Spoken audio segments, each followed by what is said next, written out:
ધ્રુવ ચરિત્રની કથા છે.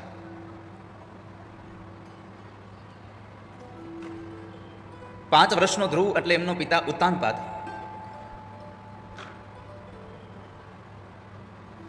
ઉત્તાનપાદ રાજાને બે રાણીઓ છે, સુરુચિ અને સુનીતિ.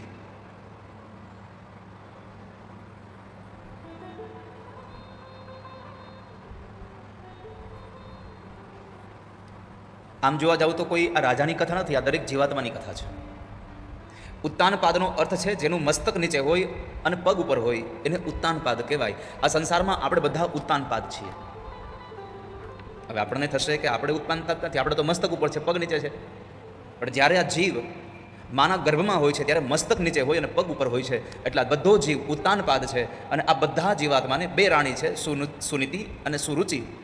સારું સારું ખાવું, પહેરવું, ઓઢવું, હરવું, ફરવું, આ સુરુચિ છે. અને સુનીતિ, સુરુચિ બધાને બહુ વાલી હોય, સુનીતિ બધાને અણમાનીતી હોય. સુરુચિનો દીકરો ઉત્તમ અને સુનીતિનો દીકરો ધ્રુવ. એકવાર મહારાજ રાજગાદી પર બેઠા છે અને સુનીતિનો દીકરો ધ્રુવ આવે છે. પોતાના પિતાજીના ખોળામાં બેસવા ગયો, પણ એની અપરમાએ ખોળામાં બેસવા ન દીધો.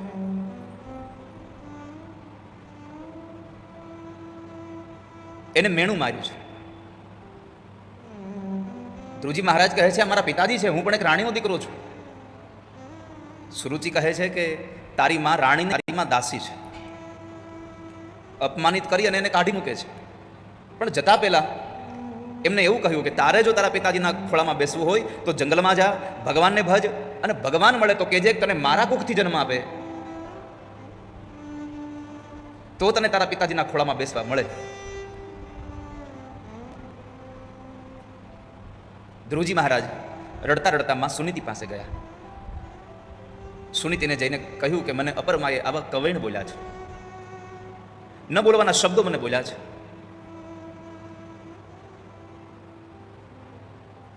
તો માં સુનીતિએ કહ્યું કે બેટા આમાં ક્યાં કંઈ ખોટું કહ્યું છે? આમ તો ભગવાનને ભજવાનું કહ્યું છે, પરમાત્માને ભજવાની વાત કરી છે. આ તો ધ્રુવજી મહારાજની વાત સાંભળીને છતાં પણ એમ કહે છે કે આમાં ખોટું નથી કહ્યું. એનું એકમાત્ર કારણ છે આ સુનીતિ હતી. જો આની જગ્યાએ બીજી હોત તો તરત જ ઝઘડો કરવા ગઈ હોત કે હું પણ એની પત્ની છું, આ એનો બાળક છે, બેસવા દે એમને.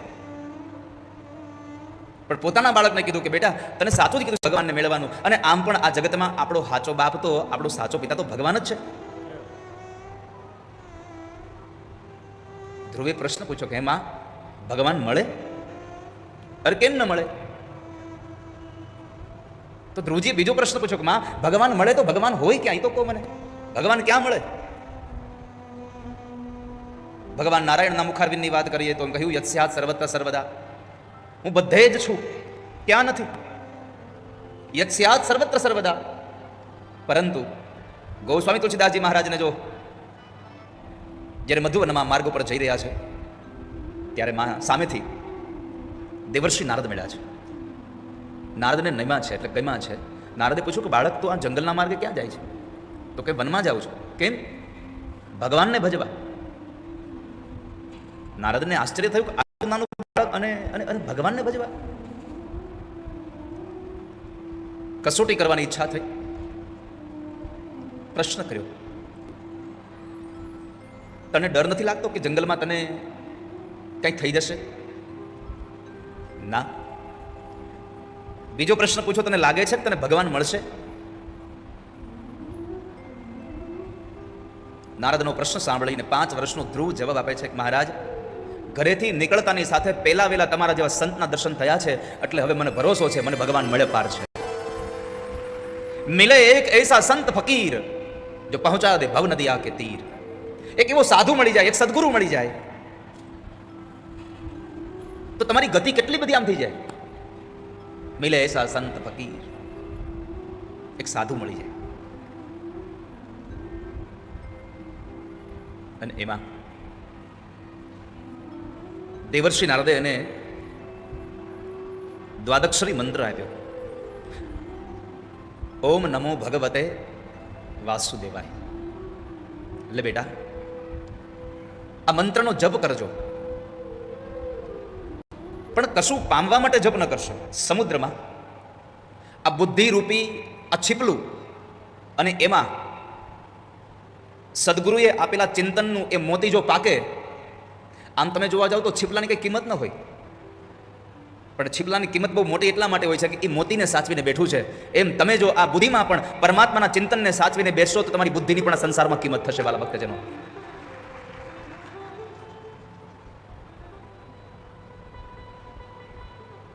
ધ્રુવજી મહારાજ ભગવાનનું ભજન કરતા હતા. ઇન્દ્રએ જઈને ભગવાન નારાયણને કહ્યું, પ્રભુ આ બધાના જીવ કેમ ગુંગળાય છે? અને પછી પરમાત્માએ કહ્યું કે આ તો મારો ભક્ત ધ્રુવ પોતાના નાક બંધ કરીને બેઠો છે, એટલા માટે થઈ અને બધાના શ્વાસ ગુંગળાયા છે. આપ ચિંતા ન કરો, હું હમણાં એના દર્શન માટે જાઉં છું. બહુ સુંદર ભાવ્ય વ્યક્ત કર્યો છે. ભગવાને કહ્યું કે હું હમણાં એના દર્શન માટે જાઉં છું. પરમાત્મા દર્શન આપવા માટે નથી આવ્યા, પરમાત્મા ભક્તોના દર્શન કરવા આવ્યા છે. અહમ ભક્ત પરાધીન, હું મારા ભક્તોને આધીન છું, મેં સ્વતંત્ર નહીં હું. પરમાત્મા ગરુડ પર બિરાજમાન થઈ અને મધુવનમાં આવ્યા છે. જે જગ્યાએ ધ્રુવજી મહારાજ ભગવાનનું ભજન કરતા હતા ત્યાં આગળ આવી અને પરમાત્માએ સૌ પ્રથમ એને હૃદયમાં દર્શન આપ્યા. આંખો બંધ હતી અને ભગવાનનું ભજન કરવા બેસો ને ત્યાં આંખો તો બંધ જ કરી દેવી. પ્રભુની કથામાં બેઠા હોય તો આંખો બંધ કરીને પ્રભુની કથા સાંભળીએ, જેથી કરીને આસપાસમાં થતી કોઈ પણ ક્રિયાઓ આપણને પ્રભુની કથામાં વિક્ષેપ ન કરે. પ્રભુની કથા સાંભળીએ એક ચિત્તે. ધ્રુવજી મહારાજની આંખો બંધ હતી એટલે સ્વતંત્ર એ પરમાત્મામાં લીન હતા. એ તો ઘણા બધા લોકો ભગવાનની પૂજા કરતા હોય, મંદિરમાં બેઠા હોય, હાથમાં માળા હોય અને ચારે બાજુ જોયા કરતા હોય, સમજ્યા? એમાં બરાબર ઓલો વાછડો હાવણો ચાવી જતો હોય. હવે માળા હાથમાં હોય એટલે બીજું કઈ બોલાય નહીં, એટલે હાથમાં આજુબાજુમાં કંઈક જે વસ્તુ પડી ને ઠપઠપ આવે, કોઈક આવે એટલે આમ બતાવે, આમ ઓલો કઈ સમજે નહીં એટલે અંતે આનું મૌન છૂટે. જ્યાં સુધી ભગવાન નજરમાં આંખ ખુલી હશે ત્યાં સુધી તમારું ચિત્ત બરાબર ચોટશે નહીં. પ્રભુનું ધ્યાન ધરવા બેસો, પરમાત્માના નામનું ભજન કરવા બેસો, આંખોને બંધ રાખો, જેથી કરીને આંખોમાં પરમાત્માને જોવાના પ્રયત્ન થાય, કાનોથી ભગવાનની કથા સંભળાય અને જીવથી ભગવાનનું નામ લેવાતું જાય. સંપૂર્ણપણે અહીંયા પરમાત્મા સાથે આપણે જોડાયેલા રહીએ. એમાં ભગવાન આવ્યા છે, હૃદયમાં દર્શન આપ્યા. હૃદયમાં દર્શન આપી પરમાત્માએ રૂપ અંતર્ધાન કર્યું. ધ્રુવજી આકુળ વ્યાકુળ થઈ ગયા, ભગવાન ક્યાં ગયા? ભગવાનને શોધવા માટે આંખો ખુલી ગઈ. ધ્રુવનો તારો કોઈ જોયો છે? કેટલા લોકોએ ધ્રુવનો તારો જોયો છે? ઉત્તર દિશામાં ધ્રુવનો તારો હોય. સમુદ્રમાં કોઈ ખલાસીઓ ભૂલા પડી જાય અને એ દિશા ભૂલી જાય અને રાત્રે જ્યારે આકાશમાં નજર કરે ધ્રુવનો તારો દેખાય એટલે ખબર પડે ઉત્તર દિશા આ બાજુ આવી છે. દિશા બતાવે એને અવિચલ પદ મળે. અને મહાપુરુષોના મોઢે સાંભળ્યું છે કે ધ્રુવનો તારો એક બીજા કામમાં હોતે આવે છે. જેને ધ્રુવનો તારો દેખાતો બંધ થાય એને સમજવું કે હવે આપણું મૃત્યુ નજીક આવ્યું છે. જેને ધ્રુવનો તારો દેખાતો બંધ થઈ જાય એનું મૃત્યુ નજીક હોય, આવું મહાપુરુષો કહે છે. આજે સાંજે અહીંથી બહાર નીકળો એટલે પેલા ધ્રુવનો તારો ગુજ્જો ક્યાં આવ્યો.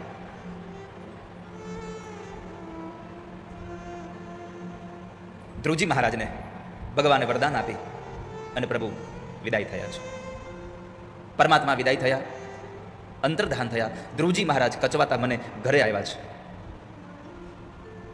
આપણને થાય કે ભગવાન શા માટે થઈને આ કચવાતા મને આવ્યા છે? ભગવાન મળે પછી કચવાવાનું? પણ એનું મન એટલા માટે દુભાયું હતું કે ભગવાન મળ્યા પછી મારે મુક્તિ માંગવી જોઈએ, આ તો બંધન મળ્યું મને. ઘરે આવ્યા, સૌથી પહેલા અપરમાને વંદન કર્યા છે. કેમ? તો કહે છે કે માં, તમે મને મેણું માર્યું ન હોત તો મને આજ ભગવાન નારાયણના દર્શન થયા ન હોત. આ કથા આ સંસારના લોકોને એક સંદેશો આપે છે. ક્યારેક તમારું કોઈ ખરાબ કરે એવી આપણને લાગે ને મનમાં કે આ માણસ મારું ખરાબ કરી રહ્યો છે, ભરોસો રાખજો એમાં ઠાકોરજી તમારું કંઈ ખારું કરી રહ્યા છે. જો આજ અપરમાએ ખરાબ વેણ ન કીધા હોત તો ધ્રુવને ભગવાન ન મળ્યા હોત. ક્યારેક આપણું કોઈ ખરાબ કરે તો સારું થતું હોય. એમાં સ્કોટલેન્ડમાં, વિદેશમાં સ્કોટલેન્ડમાં એક ક્લર્ક પરિવાર હતો. કુલ 12 જણાનો પરિવાર, 10 દીકરાઓ અને પતિ પત્ની, આ 12 જણા કુલ હતા. વર્ષોથી એ પરિવારનો એ 10 દીકરાનો બાપ મહેનત કરે પણ પૈસા ભેગા ન થાય, બધાને અમેરિકા ફરવા જવું હતું. એમાં એકવાર સમય આવ્યો, પૈસા ભેગા થયા એટલે બધાનો પાસપોર્ટ કરાવ્યો. પાસપોર્ટ કઢાવ્યા પછી બધાએ અમેરિકાના વિઝા લીધા. વિઝા મળી ગયા પછી એમણે, અત્યારે તો મળતા જ નથી,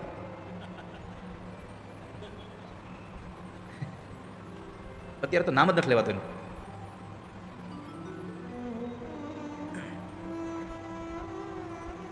તો વિઝા લીધા, વિઝા આવી ગયા પછી એમણે ટિકિટ લીધી. અને તમે જુઓ કે ઘરમાં જ્યારે બધાની પાસે ટિકિટ આવી ગઈ કે આપણે આ તારીખે જવાનું છે, અને આખા ઘરમાં દિવાળી જેવો માહોલ, લોકો શોપિંગ કરવા જાય, બધાની સૌની બેગ ભરે, એટલી તૈયારીઓ કરે. એમાં બન્યું એવું, જવાને 7 દિવસની વાર હતી ખાલી, અને સૌથી નાનો છોકરો બરાબર બજારમાંથી ચાલ્યો આવતો હતો અને એના પગમાં એક કૂતરો બટકું ભરી ગયું. દવાખાને લઈ ગયા એમને, હોસ્પિટલમાં ગયા એટલે ત્યાં ડૉક્ટરે કહ્યું કે તમે હવે 14 દિવસ શહેર મૂકીને આને બહાર લઈને ક્યાંય જતા નહીં, તમારે 14 દિવસ અહીંયા આવવાનું છે. હવે જવાના 7 દિવસ બાકી હતા અને અહીંયા કીધું 14 દિવસ કોઈ જતા નહીં. આખા ઘરમાં અમાસ જેવો વાતાવરણ, માતમ છવાઈ ગયું. તમે જુઓ, સૌથી નાના દીકરાને ઘરમાં કોઈ બોલાવે નહીં. એ 10 દીકરાનો બાપ ભોજન ન કરે, કારણ કે આટલા વર્ષોથી મહેનત કરતા હતા. હવે છોકરાનો તો કોઈ દોષ હતો જ નહીં, અને એ સમયનો ત્યાંનો રૂલ્સ પણ એટલો બધો હશે એટલે કોઈ ગયા પણ નહીં. જે દિવસે જવાનો હતો એ દિવસ આવ્યો, સ્કોટલેન્ડમાંથી બધા લોકો ફરવા માટે જાય. આ ક્લર્ક પરિવાર ઘરમાં બેઠો બેઠો બધા રડે છે. સવારમાં આખા ગામમાં દિવાળી હતી, ક્લર્ક પરિવારમાં માતમ હતું. અને એમાં સાંજ પડી અને એક સમાચાર આવ્યા કે સવારે જે સ્કોટલેન્ડમાંથી જે એક જહાજ ઉપડ્યું અમેરિકા જવા માટે, એ જહાજ દરિયામાં ડૂબી ગયું છે. દરિયામાં ડૂબી ગયાના સમાચાર આવ્યા. આખા સ્કોટલેન્ડમાં માતમ છવાયો. ક્લર્ક પરિવારના ઘરે દિવાળી જેવો માહોલ હતો. કેમ? જો કૂતરું ન કર્યું હોત તો આજ આખો પરિવાર જળમાં ડૂબી જાય. આ સંસારમાં કંઈક આપણી સાથે જે થઈ રહ્યું છે એ પરમાત્મા સારું કરી રહ્યા છે. જે હરિ કરશે મમ હિતનું, આ નિશ્ચય બદલાય નહીં. હું હરિનો, હરિ મમ રક્ષક, આ ભરોસો કોઈ દી જાય નહીં. ભગવાન મારો રક્ષક છે. મારી સાથે જે થઈ રહ્યું છે એ બધું ઠાકોરજી સારું કરી રહ્યા છે. આવી તમારી વૃત્તિ થઈ જશે ને તો લાવો હું તમને લખીને આપી દઉં. આ સંસારની કોઈ એવું સાધન નથી કે જે તમને દુઃખી કરી શકે. તમારી વૃત્તિ થઈ જાય કે જે થઈ રહ્યું છે મારી સાથે સારું થઈ રહ્યું છે.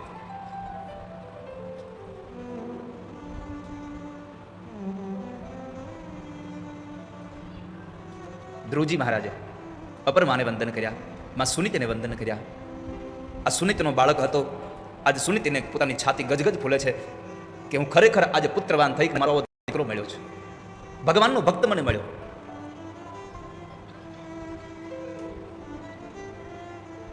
ધ્રુવજી મહારાજને રાજગાદી સોંપી દઈ. શિશુમાર પ્રજાપતિની ભ્રમી નામની કન્યા સાથે એના લગ્ન થયા. એમને ત્યાં દીકરાઓ થયા. ઉત્તાનપાદ અને સુનીતિ બંને જણા ભગવાનનું ભજન કરવા માટે નીકળી ગયા. આ બાજુ 36,000 વર્ષ રાજ્ય કરી, પ્રજાને ભગવદ ભક્ત બનાવી, અને અંતે ધ્રુવજી મહારાજ ઋષિકેશમાં સ્વર્ગાશ્રમની અંદર આવી અને માં ગંગાના ઘાટ પર બેસી અને પરમાત્માનું ભજન કરી, ભગવાનના મોકલેલા વિમાનમાં મૃત્યુને પગથિયું બનાવી એમાં બેસી અને ભગવાનના ધામમાં ગયા. પરમાત્માનું ભજન કરતા કરતા ભગવાનના ધામમાં ગયા છે. વિમાનમાં બેઠા હતા, ગયા છે. પાર્ષદોએ પ્રશ્ન કર્યો, કેમ રડો છો તમે? શું થયું તમને? તો કહે છે કે મારી માં જ્યાં ન હોય ત્યાં મારે આવવું નથી. પોતાની માતાને યાદ કર્યા તો પાર્ષદોએ કહ્યું કે જુઓ, આગળના વિમાનમાં તમારા માં સુનીતિને લઈ ભગવાનના પાર્ષદો જઈ રહ્યા છે. કેમ? તો કહે છે કે જે કુળમાં ભગવાનનો ભક્ત જન્મે એ કુળની 71 પેઢીને ભગવાનનું ધામ મળી જાય છે. સ્કંદ પુરાણમાં લખ્યું છે, કુલમ પવિત્રમ જનની કૃતાર્થા. જે કુળમાં ભગવાનનો ભક્ત જન્મે એ કુળ પવિત્ર બની જાય છે. જે કુળમાં ભગવાનનો ભક્ત જન્મે એ ભક્તને જન્મ દેનારી માં પવિત્ર કૃતાર્થ થઈ જાય છે. અને જે જમીનમાં, જે જગ્યાએ ભગવાનનો ભક્ત જન્મે એ ભૂમિ પણ પવિત્ર અને પાવન થઈ જાય છે. જનની જન્મભૂમિશ્ચ સ્વર્ગાદપી ગરયસી.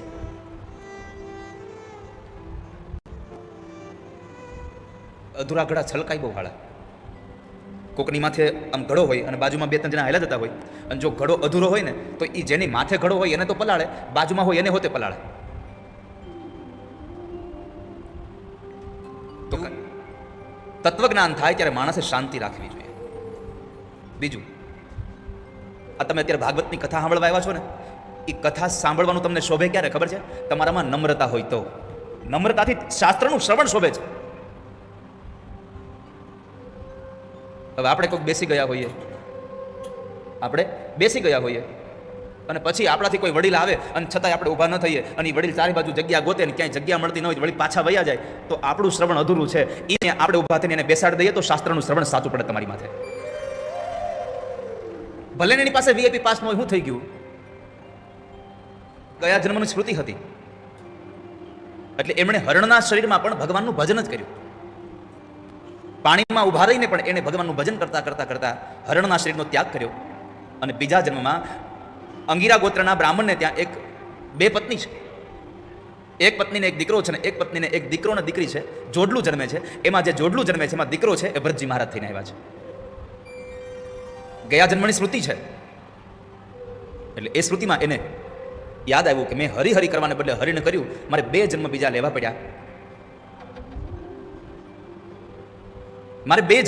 પડ્યા. અને એમાં આ જન્મમાં પણ એમણે મૌન રાખ્યું, બોલવું જ નથી. બોલવું તો પાપ થાય ને. બને ત્યાં સુધી આ વાણીને વેડફશો નહીં ક્યારે. સમાચાર મળ્યા કે ભરત કોઈનું ધ્યાન રાખતું નથી, એટલે એને ઘરમાંથી કાઢી મૂકે છે. અને ભરતજી મહારાજ તો એક એવી અવસ્થાએ પહોંચી ગયા હતા, એક એવી અવસ્થા પહોંચી હતી એની, એટલે ઘરમાંથી નીકળી ગયા, જંગલના માર્ગે ચાલ્યા જાય છે. શરીર સાથે કોઈ સંબંધ જ નથી એનો. હું તો શરીરી છું. અને એ શરીરના સંબંધમાં ચાલ્યા જતા હતા. ઘણા સમય સુધી એ સ્નાન ન કરે, ન ખાવાનું મળે, ન ખાય તો વાંચ ચાલ્યા જાય. એમાં બરાબર ભીલોને ત્યાં યજ્ઞ ચાલતો હતો, ને ભીલને ત્યાં યજ્ઞમાં એક માણસની બલિ ચડાવવાની હતી. એ બલિ ચડાવવા માટે થઈને જે માણસને રાખ્યો હતો એ માણસ ભાગી ગયો. જેવો એ માણસ ભાગ્યો એટલે એને પકડવા સિપાહીઓ ગયા, પણ સિપાહીઓ જે ભાગી ગયો તો એ ન મળ્યો. એની જગ્યાએ આ ડોલતા આવતા ભરતજી મહારાજ આમ હુષ્ટપુષ્ટ હતા, ડોલતા આવતા હતા, એ મળ્યા. એને પકડીને લઈ ગયા, આની બલિ ચડાવી દઈએ. એને જરાય વિરોધ જ ન કર્યો. ત્યાં ગયા, સૌ લોકો એને સ્નાન કરાવ્યું, કપાળમાં તિલક કર્યું, ગળામાં માળા પહેરાવી, તો બધાને પગે લાગીને આભાર માન્યો. ભાઈ સારું થયું, તમે આ શરીરને ધોયું, સારું થયું તમારું. આવી જેની સ્થિતિ થઈ ગઈ છે. ભરતજી મહારાજને કીધું કે તમે મસ્તક નમાવીને બેસો. બ્રાહ્મણોએ કહ્યું મસ્તક નમાવ્યું. મારાઓ પોતાના હાથમાં ખડગ લઈને તૈયાર થયા છે. બ્રાહ્મણોએ મારાઓને કહ્યું કે આજ્ઞા મળે એટલે મસ્તક ઉતાર લેજો. બ્રાહ્મણોએ આહુતિઓ આપતા કહ્યું મારો. જે મારવા જાય ખડગ લઈને એના પેલા માં ભદ્રકાળીની મૂર્તિ ફાટે છે, અને એમાંથી સ્વયં માં જગદંબા પ્રગટ થયા, અને એ જગદંબાએ મારાઓને માર્યા છે, ભરતજીને બચાવ્યા. ભરતજી મહારાજે માને વંદન કર્યા છે, દંડવત પ્રણામ કર્યા, અને માને પ્રાર્થના કરી કીધું કે માં, આજ મારાઓ મને અહીંયા લઈ આવ્યા ન હોત તો હે જગદંબા મને તમારા દર્શન ન થયા હોત. આજ મને મારવા માટે લઈ આવ્યા તો મને તમારા દર્શન થયા.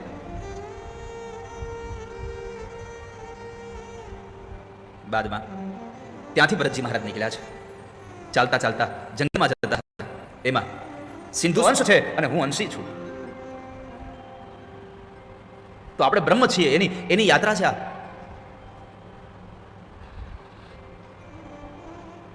તમે કોણ છો? ભરતજી મહારાજે કહ્યું કે રાજા, તમે ચક્રવર્તી રાજા ભરતનું નામ સાંભળ્યું છે ક્યારે? અરે હા, એના જ રાજ્યમાં રહીએ છે, એ મૃત્યુ પામ્યા અમારે. રાજા, એ તમારા માટે મૃત્યુ પામ્યા છે, હું એ જ ભરત છું. તારી જેમ હું પણ સત્સંગ માટે બુલહાશ્રમમાં ગયો હતો, પણ ત્યાં જઈને મેં હરિહરિ કરવાને બદલે એક હરિણમાં મારી આસક્તિ થઈ ગઈ, અને હું હરિણ કરતો કરતો મર્યો. મારે 2 જન્મ બીજા લેવા પડ્યા. માટે તમે સત્સંગમાં જાઓ છો, અને સત્સંગમાં જાઓ ને તો સત્સંગમાં ક્યારેય પણ આટલું અભિમાન ન કરવું જોઈએ. માણસ આટલો અહંકાર ન કરવો જોઈએ. જેને સત્સંગ કરવો છે એ નમ્રતા રાખે. હમણાં જ કહ્યું ને, શાસ્ત્રનું શ્રવણનું જો કોઈ મહિમા જાળવી રાખતું હોય તો તમારી નમ્રતા છે. અને એટલા માટે સુધી એના જીવનમાં નમ્રતા નહીં આવે ત્યાં સુધી એને ભક્તિનો ક્યારેય પણ રંગ નહીં ચડે. રાજા, તમે ભગવાનની ભક્તિ કરવા જાઓ છો, સત્સંગ કરવા જાઓ છો, તમને સત્સંગ ફળ ત્યારે જ આપી શકશે કે જ્યારે તમારા મસ્તક ઉપર કોઈ મહાપુરુષના ચરણની રજ પડી હશે. વિના મહત્પાદ રજોભિષેકમ. ક્યારેય પણ આ સંસારમાં મોટા પુરુષોની રજ તમારા માથામાં નહીં પડે તો તમને ક્યારેય મુક્તિ પ્રાપ્ત નહીં થાય. તમારું ભાગ્ય નહીં સુધરે. વિના મહત્પાદ રજોભિષેકમ. ભરત અને આ સંસારમાં જેને કોઈ ભગવાનનું નામ ન લીધું હોય ને એને અંત સમયે રામનું નામ યાદ ના આવે વાલા ભક્તજનો. માટે અત્યારથી તૈયારી કરજો. જો મરણ સુધારવું છે તો અત્યારથી તૈયારી કરો કે પરમાત્માનું નામ અત્યારથી ટેવ પાડતા જાઓ. અને એકવાર ભગવાનના નામમાં જોડાઈ વર્તિત થઈ ગયું.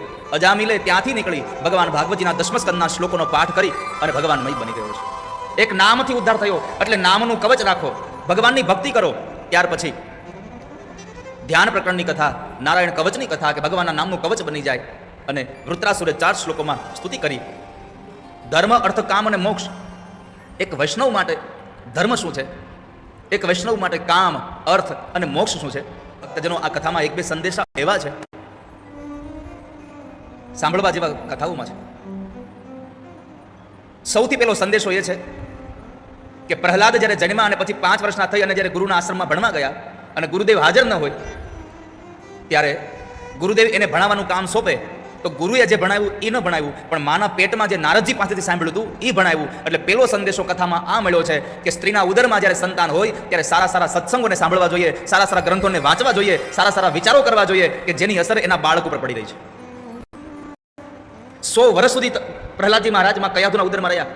મંદરાચલ પર્વતમાં હિરણ્યકશિપુએ જ્યાં સુધી તપ કર્યું ત્યાં સુધી ઉદરમાં રહ્યા અને દેવર્ષિ નારદનો સત્સંગ સાંભળ્યો. પેટમાં પોઢીને સાંભળેલી શિવે રામ લક્ષ્મણની વાતો, રામ અને લક્ષ્મણની વાતો સાંભળી છે. તો નારદના મુખેથી સાંભળેલો સત્સંગ અસુરોના છોકરાઓને ભણાવે. હિરણ્યકશિપુએ પૂછ્યું કે તને ભણવામાં સારું શું લાગ્યું? તો કહે છે કે આ સંસાર અંધારા કુવા જેવો છે, એમાં પડીને આત્મહત્યા કરવી એના કરતાં મારા નારાયણને ભજી લેવાય, મારા પરમાત્માને ભજી લેવાય. ક્રોધે ભરાઈને કાઢી મૂક્યો. બીજી વખત પૂછ્યું તો કહે છે મને નવધા ભક્તિ સારી લાગી. ફરી પાછો કાઢી મૂક્યો. અને એકવાર બાળકોને ભગવાનનું ભજન કરાવતા કરાવતા જ્યારે હિરણ્યકશિપુ જોઈ જાય છે પછી એ હિરણ્યકશિપુ પોતાના દીકરા પ્રહલાદને મારી નાખવાની તૈયારીઓ કરે છે. આખી દુનિયા જે હિરણ્યકશિપુથી ડરતી હતી પ્રહલાદ એનાથી ડરતો નહોતો. કારણ આ સંસારનો નિયમ છે જેને કોઈ ન પહોંચે, જેને કોઈ ન પહોંચે. ત્યારે હિરણ્યકશિપુએ પ્રહલાદને મારવા માટે કેટલા પ્રયત્નો કર્યા. જળમાં ફેંકી દીધો, ઝેર ખવડાવ્યું, સર્પના ડંખ દેવડાવ્યા, પર્વત ઉપરથી ફેંકી દીધો, હાથીના પગ નીચે કચરાવ્યો. અરે હોલિકાની ગોદમાં બેસાડી અને એને બાળી નાખવાના પ્રયત્ન કર્યા પણ પ્રહલાદનો વાળ વાકો ન થયો. કેમ? ક્યોંકિ મારને વાલે સે બચાને વાલા બહુત બડા હોતા હૈ. રામ રાખે એને કોણ ચાખ્યા સંસારમાં? એને કોઈએ વાળ વાકો ન કરી શક્યા. અને પછી વૈશાખ મહિનાની અંજવાળી 14 અને જ્યારે સંધ્યાના સમયે હિરણ્યકશિપુએ પ્રહલાદને બોલાવ્યો અને એક પથ્થરનો સ્તંભ બતાવીને પૂછ્યું તારો નારાયણ છે આમાં? ક્યાં છે તારો નારાયણ? અસુરયોનીનો બાળક જવાબ આપે છે પિતાજી ક્યાં છે મારો નારાયણ? આવું ન પૂછો. ક્યાં? અહીંયા મગર રહેશે, જો મને પકડી લેશે તો હું બહાર નહીં જઈ શકું. આ હાથી એટલે કઈ 4 પગવાળા હાથીની કથા નથી, આ આપણી કથા છે. આ જીવાત્મા એ હાથી છે, આ સંસાર એ સરોવર છે. આ સંસારમાં માયા જે છે એ માયા એનું જળ છે. પતિ પત્ની આ બધા આ સંસારના આપણા સંબંધીઓ છે. જેમ હાથી પાણી પીવા ગયો અને મગરે પગ પકડ્યો અને બધા મૂકીને વયા ગયા ભગવાન ભરોસે, એમ આ સંસારમાં આપણું પણ આવું થવાનું છે કે જ્યારે આપણી આશુ ત્યાં સુધી. આ કથા આપણને એ બતાવે છે કે તમે જે કામ કરવાનું શરૂઆત કરો એ કામમાં કદાચ તમે ધાર્યા પહેલા તમને થોડી સફળતા મળી જાય, બીજી ત્રીજી વસ્તુ મળી જાય, બીજો લાભ મળી જાય અથવા તો તમારો ગેરલાભ થઈ જાય તો એમાંથી નીકળી ન જવું, કાર્ય શરૂ કરવું. ક્યાં સુધી? તમે જે પામવા માટે થઈને કામ શરૂ કર્યું છે ત્યાં સુધી ચાલુ રાખવું જોઈએ માણસે. આ સમુદ્ર મંથનની કથા આ બતાવે છે. જ્યારે અમૃત નીકળ્યું તો અમૃતનો કુંભ ભગવાન ધન્વંતરી લઈને નીકળ્યા. દેવતાઓના હાથમાંથી દાનવો છૂટી ગયા અને એ દાનવોએ ભગવાને મોહિની સ્વરૂપ ધારણ કરી દાનવોને છેતરીને પરમાત્મા અમૃત લઈ આવી દેવતાઓને અમૃતપાન કરાવ્યું. અમર બન્યા, અભય બન્યા. જેને અમર બનવું હોય એને અમૃત પીવું પડે અને જેને અભય બનવું હોય એને કથામૃત પાન કરવું પડે ભગવાનને. જે ભગવાનની કથા પીવે એ અમૃત અભય બની જાય, એને મૃત્યુનો ભય ન સતાવે પછી. અને એમાં દેવ અને દાનવનો સંગ્રામ થયો, દેવાસુર સંગ્રામ થયો. પહેલા સંગ્રામમાં દેવતાઓ જીત્યા પણ દાનવોના ગુરુ શુક્રાચાર્ય મહારાજે સંજીવની વિદ્યાનો પ્રયોગ કરી અને એને સજીવન કર્યા. અને એમાંથી ફરી પાછા એ વિરોચનનો દીકરો બલિ હતો એને પણ આશીર્વાદ દઈ બીજી વખત જ્યારે સ્વર્ગ ઉપર ચડાઈ કરી ત્યારે બીજા યુદ્ધની અંદર દેવતાઓ હારી ગયા, દાનવો જીતી ગયા. આ બન્યું શું કામ એને? તો કહે છે કે સ્વર્ગના રાજાને ઇન્દ્રને જ્યારે આ સત્તા મળી ત્યારે એણે દુર્વાસા ઋષિનું અપમાન કર્યું અને આ લોકોએ પોતાના ગુરુ શુક્રાચાર્ય મહારાજના ચરણ પકડ્યા. જે માણસ પોતાના સદગુરુનું શરણ પકડી રાખે એને આ સંસારની સિદ્ધિઓ પ્રાપ્ત થઈ જાય છે. બીજા યુદ્ધમાં સ્વર્ગનું રાજ્ય બલિરાજાના હાથમાં આવ્યું. બલિરાજાએ પ્રશ્ન કર્યો પોતાના ગુરુદેવને, બાપજી, આ સ્વર્ગનું રાજ્ય મારી પાસે ટકી રહે એના માટે મારે શું કરવું જોઈએ? તો કહે છે કે એના માટે એક જ સાધન છે, વિશ્વજીત યજ્ઞ કરો, 100 અશ્વમેધ યજ્ઞ કરો. અને એણે ભરૂચમાં નર્મદા નદીના કિનારે ભૃગુ કચ્છમાં 99 અશ્વમેધ યજ્ઞ સમાપન થયા અને 100મો અશ્વમેધ યજ્ઞ ચાલે ત્યારે દેવોની માતા અદિતિએ ફાગણ મહિનામાં 12 દિવસનું પયોવ્રત કરી અને ભગવાનને પ્રસન્ન કર્યા. પરમાત્મા પ્રસન્ન થયા, એની પાસે માગ્યું મારા દીકરાઓને એનું રાજ્ય પાછું મળે એવી કૃપા કરો. અને ત્યારે ભગવાને કીધું કે અત્યારે હું બલિને મારી નહીં શકું કારણ કે એ મારું યજન કરે છે, પણ હું બલિ પાસે ઉપેન્દ્ર બનીને જઈશ, એની પાસે હું યાચક બનીને જઈશ. અને એ સમયે પરમાત્મા માં અદિતિની પ્રાર્થનાને લઈ અને ભગવાન ચતુર્ભુજ રૂપને અંતર્ધાન કરી અને પરમાત્મા બાળકના રૂપમાં અંદર પ્રગટ થયા છે. બોલીએ વામન ભગવાન કી જય. ભગવાન વામનનું પ્રાગટ્ય થયું. દેવતાઓએ મુંજની મેખલા આપી, મૃગચર્મ આપ્યું, દંડ આપ્યો, શ્વેત છત્ર આપ્યું, કમંડળ આપ્યું. અને બ્રાહ્મણોએ યજ્ઞોપવિત સંસ્કાર કર્યા. માં અન્નપૂર્ણાએ ભિક્ષા આપી, પણ બ્રાહ્મણોએ કહ્યું કે થોડી પદાર્થા લઈ આવો. ક્યાં જાઓ ગુરુદેવ? તો કહે છે કે નર્મદા નદીના કિનારે જાઓ અને બલિરાજા પાસેથી લઈ લેવાની ભાવના એટલે તન, મન અને ધન આ બધું ભગવાનને આપી દેવું. એટલે આ સંસારના 3 ડગલાઓ થયા છે. પરમાત્માએ 3 ડગલા જમીન માગી અને એ પણ મારા પગથી માપીને. અને બલિરાજાએ સંકલ્પ કર્યો કે મેં તમને 3 ડગલા જમીન આપી છે, માપી લો. પરમાત્મા વિરાટ સ્વરૂપમાં થયા અને વિરાટ સ્વરૂપમાં પરમાત્માએ એક પગલામાં એક ડગલા ભગવાને આકાશમાં માપ્યું, એક ડગલાથી પૃથ્વી લોકને માપ્યું અને ત્રીજું ચરણ પરમાત્માએ બલિરાજાના મસ્તક ઉપર પધરાવ્યું. આત્મનિવેદનમ, મારું સર્વસ્વ પરમાત્મા તમને સમર્પિત કરી દીધું છે. આ 3 ડગલામાં ભગવાને બલિરાજા પાસેથી બધું લઈ એને પાતાળમાં ઉતાર્યો. પાતાળનું રાજ્ય ભગવાને એને આપ્યું. પરમાત્માએ પૂછ્યું કે તારી ભક્તિથી બહુ રાજી થયો છું, તે તારું સમર્પણ મને આપી દીધું, સર્વસ્વ મને આપી દીધું, તારે જે જોઈતું તે માગી લે. બલિરાજાએ કીધું કે એક કામ કરો, જે પાતાળનું રાજ્ય તમે મને આપ્યું એ પાતાળના રાજ્યના તમે મારા દ્વારપાળ બનીને ઉભા રહ્યો અને મારી રક્ષા કરો. પરમાત્મા રોકાયા છે. લક્ષ્મીજીએ નારદને પૂછ્યું કે નારદ, પ્રભુ હજી ગયા પણ આવ્યા નથી. નારદજીએ કહ્યું કે એમ નહીં આવે, એક કામ કરો, તમે બલિરાજાને રાખડી બાંધો અને રાખડીના બાટલામાં તમને કંઈક માગવા કહે તો તમે ભગવાનને માગી લો, તો ભગવાન પ્રેમ છે, બાકી ભગવાન ત્યાંથી નીકળે એમ નથી. અને પછી લક્ષ્મીજીએ બલિરાજાને રાખડી બાંધી અને એ રાખડીના બદલામાં જ્યારે કંઈક માગવા કીધું ત્યારે માં લક્ષ્મીજીએ ભગવાનને માગી લીધા અને બલિરાજા પાસેથી ભગવાન ત્યાંથી મુક્ત થયા છે. ભગવાન પોતાના ભક્તોને આધીન થઈને રહે છે. બલિરાજાની કથામાં આપણને જોવા મળ્યું કે પરમાત્માએ માગવા કીધું તો ભગવાનને જ માગી લીધા, પ્રભુને જ માગી લો. અને એ પરમાત્મા જતા સમયે બલિરાજ પ્રયાણ કર્યા.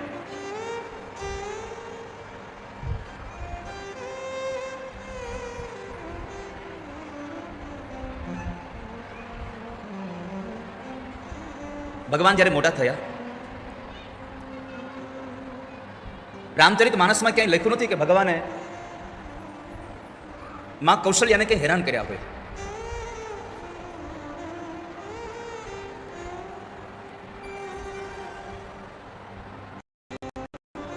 પ્રેમ શું છે જોવું હોય તો રામચરિત માનસને અધ્યાત્મ અર્થ સાથે સમજી લઈએ. અયોધ્યાનો અર્થ છે જે ઘરમાં યુદ્ધ નથી એ ઘર અયોધ્યા છે. જ્યાં યુદ્ધ જ નથી, અયોધ્યા હોય ત્યાં રામ હોય એ આવશ્યક નથી. અયોધ્યા હોય ત્યાં રામ હોય એ જરૂરી નથી, પણ જ્યાં રામ હશે ત્યાં અયોધ્યા ચોક્કસ હશે.